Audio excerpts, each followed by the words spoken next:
Hello everybody, it's Gareth Jones here from Paris Technologies, and today I want to talk to you about legal compensation planning. It's quite a tricky area, traditionally done in Excel, but today I'd like to show you a highly customizable model that you could use to do this in a really professional and collaborative way. Let's jump right in. First of all, we're probably going to need a bit of setup. So here at the global level, we're probably going to want to forecast our FICA percent, FICA max, FUTA percent, FUTA max, Medicare percent.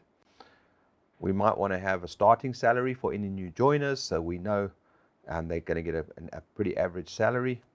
And then we want to know our SUTA percentage based on the region or office that someone works in. And we want to know what the company's contribution to any benefits, if there's a dental plan, and depending on the number of participants, what does the company contribute towards this. Once we have all of that planned out, we want to have a look at what would an individual calculation look like. So here's an employee, Kate Winslet. All of our employee names are actors and actresses. And she works in litigation in Philadelphia, employee number 20, and she's active and she's a senior counsel.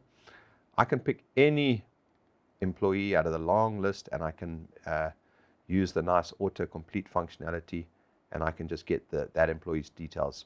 So this is a really nice screen, tells me a lot about this employee. But let's go back to Kate, and let's have a look at what she got.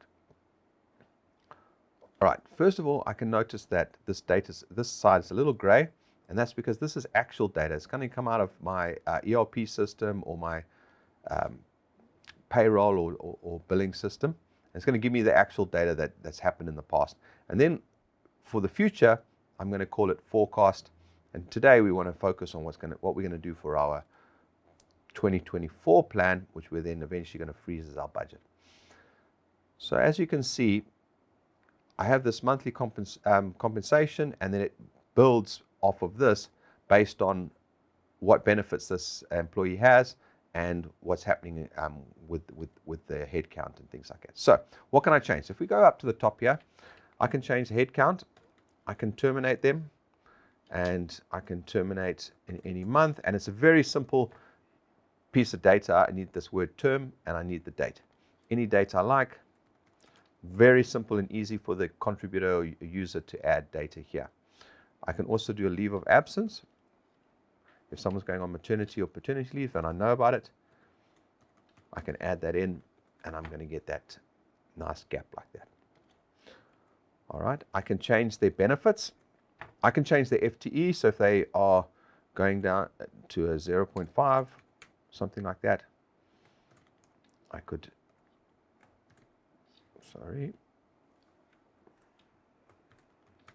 I could change that.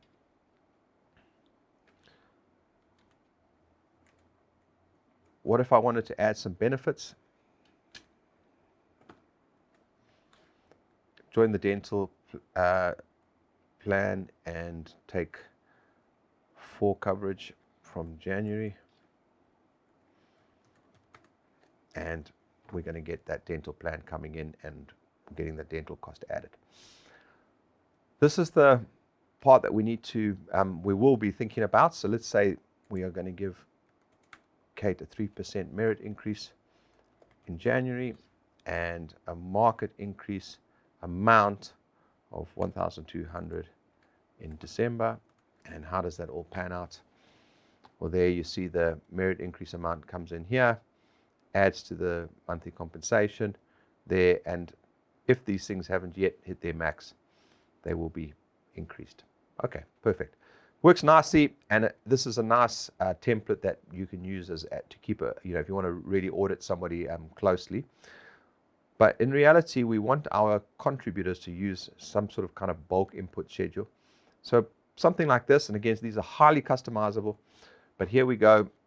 If you think about if someone was planning the pro bono department, they would only have a small list of offices to choose from.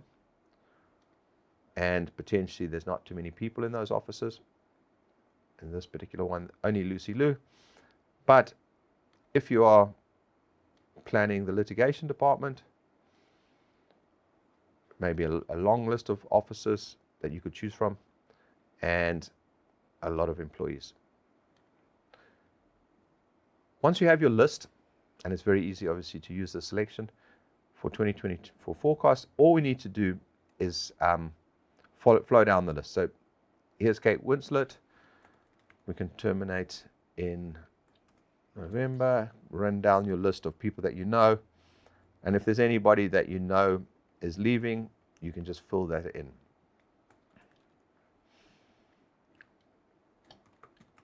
And we're done. If we look at how that affects Kate Winslet individually, and it's going to affect everybody, every calculation is happening instantaneously and simultaneously. That data point has been added, and the calculation is updated. What other templates? Potentially something like this will be very, very useful, where people can run down these increases for each of their members of staff, and this could be really useful, capturing the comments. Why were these increases given? And we can then report on these comments at a later date. Very simple to get this kind of data in. Let's give everyone else 2%.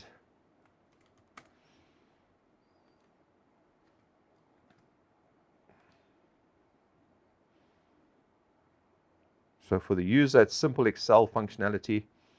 Just copy and paste. And here we can decide if we're going to get a percentage increase,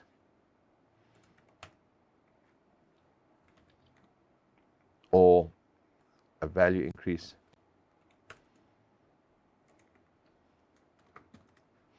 Very easy for the contributor.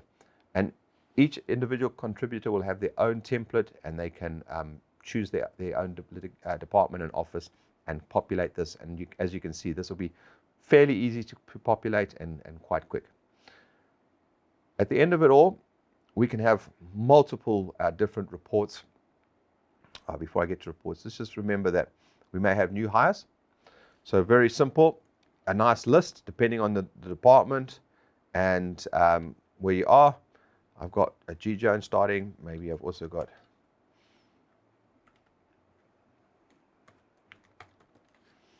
I need to pick the right title. Law school class. And this particular law student is not taking any additional benefits. And I have some attritions. There's one leaving, and that was I don't know exactly who they are. I'm planning for one person to leave. And so I plan an attrition, and I'm assuming that type of salary. All right, let's have a look at the report that we could look at then based on all of this. And as I say, there's loads and loads of reports. I'm just giving an example of something that might be useful.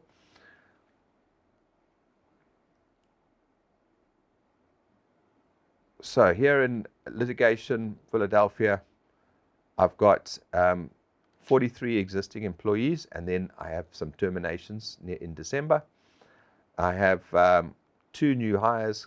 I have 1 attrition, and I have 1 leave of absence, and I've planned a replacement for that leave of absence. Potentially there's a different cost. Potentially this is a temporary, and so it's a little more expensive. And I'm starting with 45 people and going to be ending the year at 42. My total cost has gone up 3.4% based really on these increases, so that's driving that 3.4% in monthly comp. Some people are improving their medical benefit and dental benefit.